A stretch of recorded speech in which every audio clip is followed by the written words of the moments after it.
Mummy जी, अपना हक मांग रही हूँ, कोई भीख नहीं। रेवती को समझ आ गया उसे अब क्या करना है। उसने लिस्ट बनाई और पापा जी को जाकर दे दिया और कमरे में आकर अपनी बेटी शुभी के साथ खेलने लगी और साथ ही इंतज़ार करने लगी कि कब सासू जी के गुस्से का बम उसके ऊपर गिरेगा। लेकिन आज रेवती ने भी अच्छे से बम प्रूफ जैकेट मतलब अपनी हिम्मत को पहन लिया था।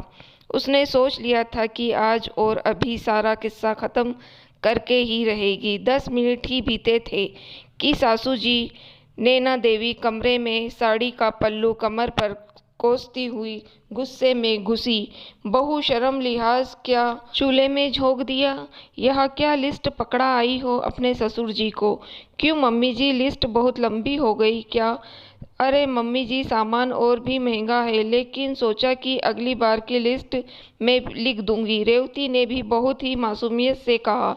दिमाग खराब हो गया है क्या? कभी सुना है एक बहू ने ससुर से यह सब सामान मंगवाया? क्या यही संस्कार तुम्हें सिखा है? एक बहू को यह सब शोभा नहीं देता। अरे ये सामान तुम खुद मंगवा सकती थी, या तुम मुझसे कहती मैं मंगवा देती, या फिर रिंकी ननद ला देती। नैना देवी का पारा चढ़ा जा रहा था। मम्मी जी, आप शायद भूल रही हैं कि मैंने आपसे 2 दिन पहले ही कहा था कि मुझे कुछ ज़रूरी सामान मंगवाना है। तो आपने ही कहा था कि संडे को तुम्हारे पापा जी बाजार जाएंगे तो ले जाएंगे। अभी मेरे पास पैसे नहीं हैं और मैं खुद कैसे मंगवा सकती हूँ, जबकि आपके बेटे ने मुझे आपके ही कहने पर 1 रुपया भी नहीं दिया। कुछ याद आया मम्मी जी? रेवती ने सासू माँ को याद दिलाया। रेवती का ससुराल गांव में है और उसकी शादी को 3 साल हो चुके हैं। उसका पति अजय दूसरे शहर में नौकरी करता है। गांव में सास ससुर ननद आशी शुभी छोटी है, इसलिए रेवती अधिकतर सास ससुर के पास ही रहती है। अजय 2-3 महीने के अंतराल में गांव आता रहता है। जाते समय सासू जी रेवती को बेटी शुभी के खर्चों के नाम पर अपने लिए अजय से मोटी रकम लेती थी।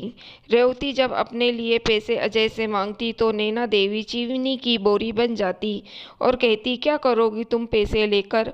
अरे यहाँ हम हैं, तुम्हारे पापा जी हैं, तुमको जो चाहिए होगा मुझसे या पापा जी से कहना, सब ला देंगे।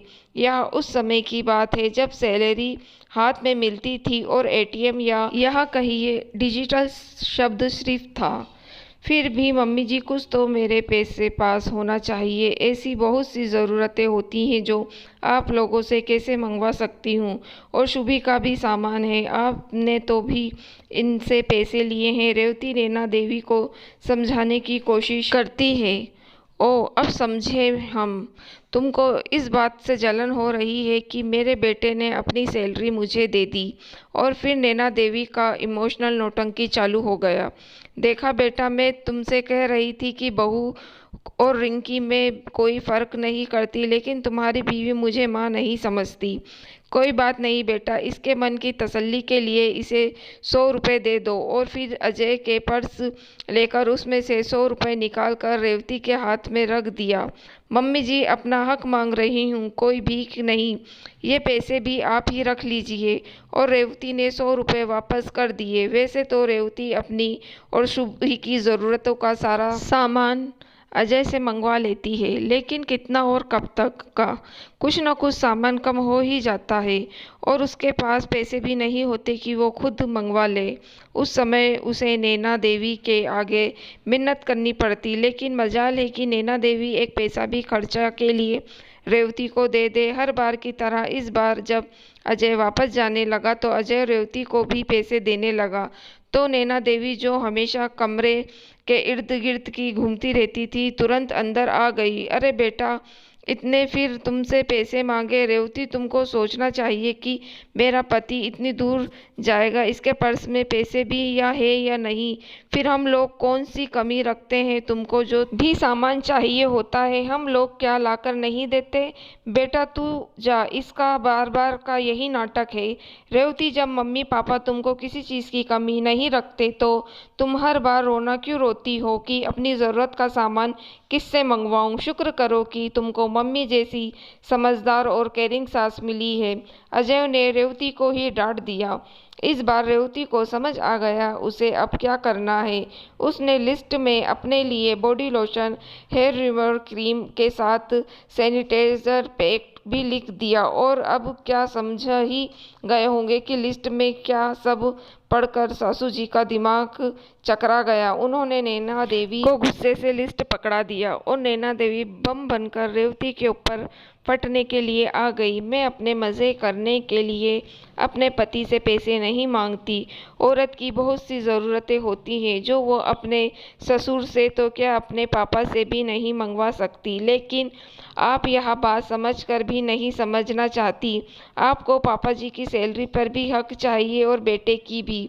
बेटे के सामने ममता यापी सास बनने का स्वंच रचती है, पीठ पीछे बहू को सताने के 100 उपाय ढूंढती है। जिस तरह पापा जी की सैलरी पर आपका हक है, उसी तरह मेरे पति की सैलरी पर मेरी उम्मीद है कि आगे से आप मेरे हक को छीनने की कोशिश नहीं करोगी, वरना इससे भी लंबी लिस्ट तैयार है।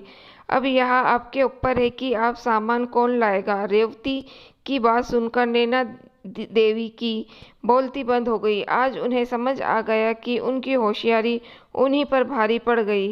दोस्तों, अगर आपको कहानी पसंद आई हो तो आप मेरी वीडियो को लाइक और मेरे चैनल को सब्सक्राइब ज़रूर कीजिएगा।